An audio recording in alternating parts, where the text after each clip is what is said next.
If y'all are thinking about buying a Jeep Wrangler TJ, years 1997 to 2006, like this one, y'all stick around. I got something you need to see.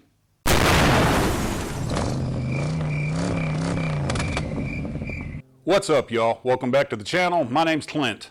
First thing I want to do, though, is apologize for the way I look. It's only 100 and hell outside of North Carolina today, and I'm out in the shop, and I got to turn a fan off so y'all don't hear it. It's hot, y'all. If you're a returning viewer, you know I don't have napalm anymore. I sold my JL. But I've been thinking about buying another Jeep, and I'm looking at a TJ.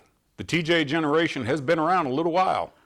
First one came out in 1997, and the last one went out in 2006. So that means the oldest ones are almost 30 years old, and the newest TJs are almost 20. The good news is there's a lot of parts available for TJs. Bad news is they can have some significant problems. Now, the TJ generation of Jeeps is pretty significant. That 9-year run had a couple of major changes that we all know today. From 97 to 02, they made the Sport, Sport X, and Sahara, I believe, were the three models available. In 2003 was when we first saw the Jeep Wrangler Rubicon.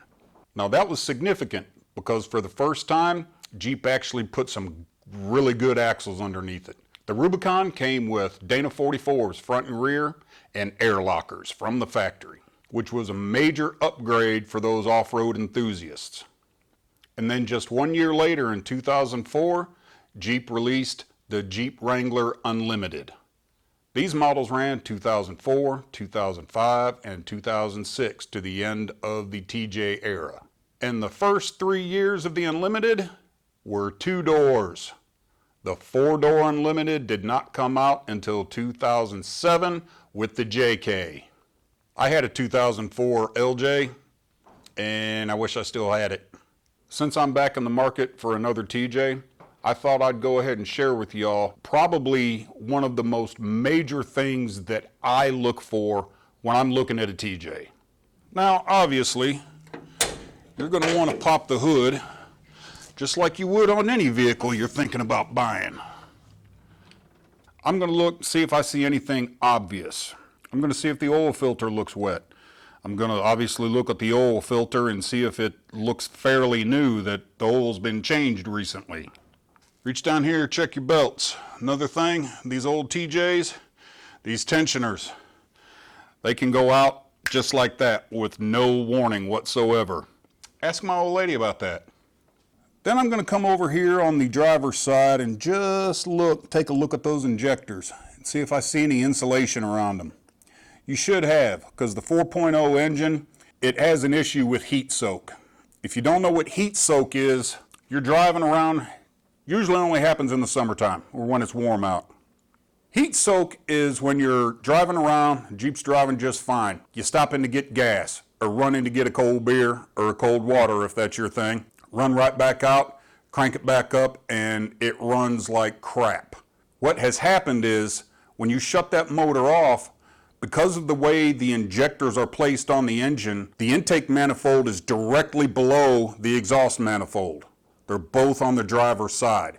So what happens is that heat comes up and it'll cause that fuel to vaporize inside the injector. And so it'll spit and sputter and carry on until it clears out of there, which usually takes a little while.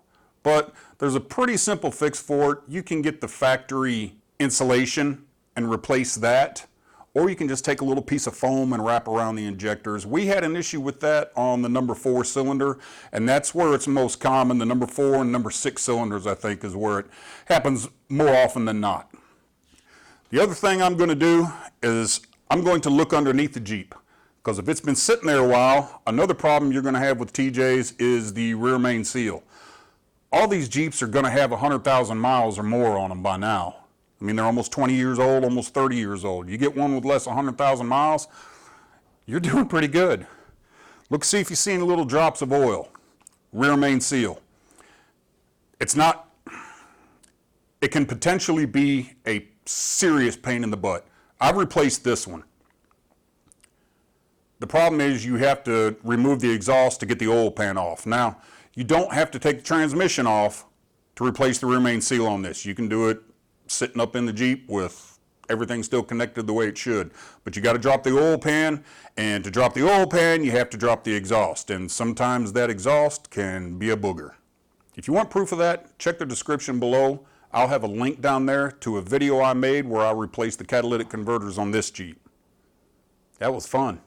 Now, when we were hunting for this Jeep, we probably looked at about 20 different TJs and a couple of LJs actually. I'm going to say if we looked at 20 Jeeps, 12 to 14 of them had the issue I'm going to tell you about. And it's an issue almost everybody either forgets or they don't know to look for.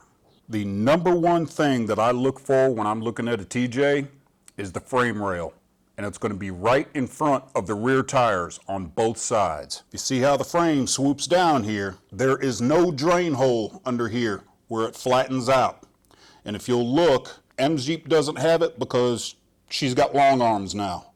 But your factory Jeep lower control arms will be welded right in here. And because there's no drain hole at the bottom, this is where it rusts out. It'll rust out from here all the way up. And it's real easy to spot. You don't even have to get under the Jeep to see it. One of the Jeeps that we looked at, she was actually out on a test drive when I pulled into the lot. She pulled back in as I was getting out. Big smile on her face. Yeah, I like this one. I like this one. She pulled up, parked. I walked around to the driver's side, looked at the frame rail. It was no good. The control arm, the bracket was actually coming loose from the forward end, and it was just held on by maybe a half an inch of still being connected to the frame. And I just waved her over and I pointed at that, and I could just see it. She wanted that Jeep bad, but it can be fixed.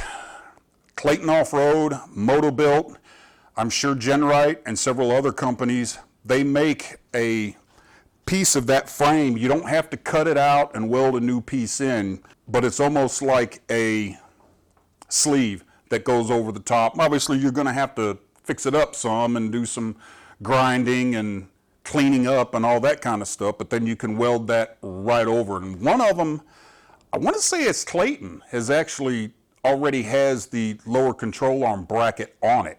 So if you're still in the stock configuration, it might be something to consider. Well, that's my Jeep tip for the day.